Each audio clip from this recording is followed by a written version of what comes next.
Good morning one and all. In this video, let us take an example of joint characteristic function.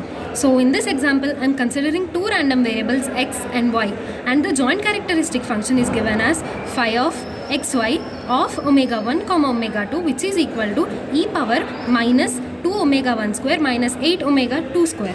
So I have to find the mean of random variables x and y, and also have to find whether they are correlated or not. To find this, first of all, I am finding the mean.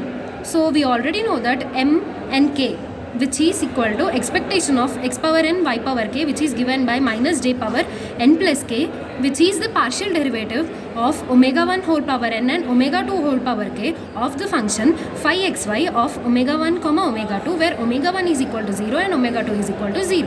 Now instead of n, I am putting the value 1 and k I am putting the value 0. Substituting this, we get x bar as minus j times of partial derivative of e power minus 2 omega 1 square minus 8 omega 2 square, where omega 1 equal to 0 and omega 2 equal to 0, which is given by minus j times of minus 4 omega 1 into e power minus 2 omega 1 square minus 8 omega 2 square, and finally substituting these values, we get the value of x bar as 0.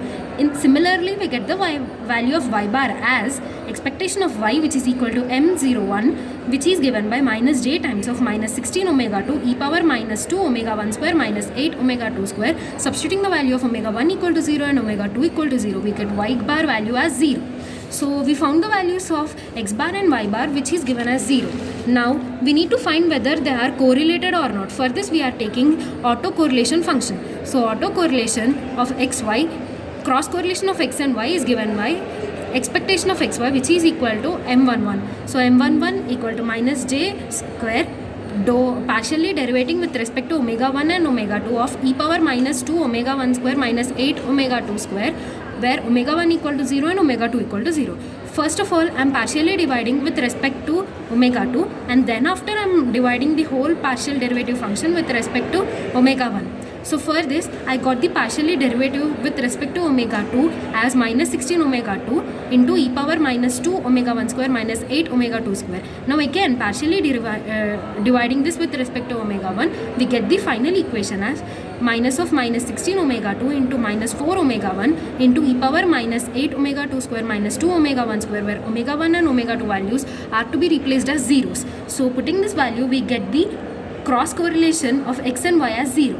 Since means are 0, that is x bar and y bar are 0, as well as the cross correlation is 0, we get the covariance value equal to cross correlation. Since we already know that cross covariance is equal to cross correlation minus expectation of x and expectation of y, which is given the values as 0. Since rxy is 0, now we obtain the correlation value as 0 as well as the covariance value as 0, we can say that x and y are uncorrelated. Thank you.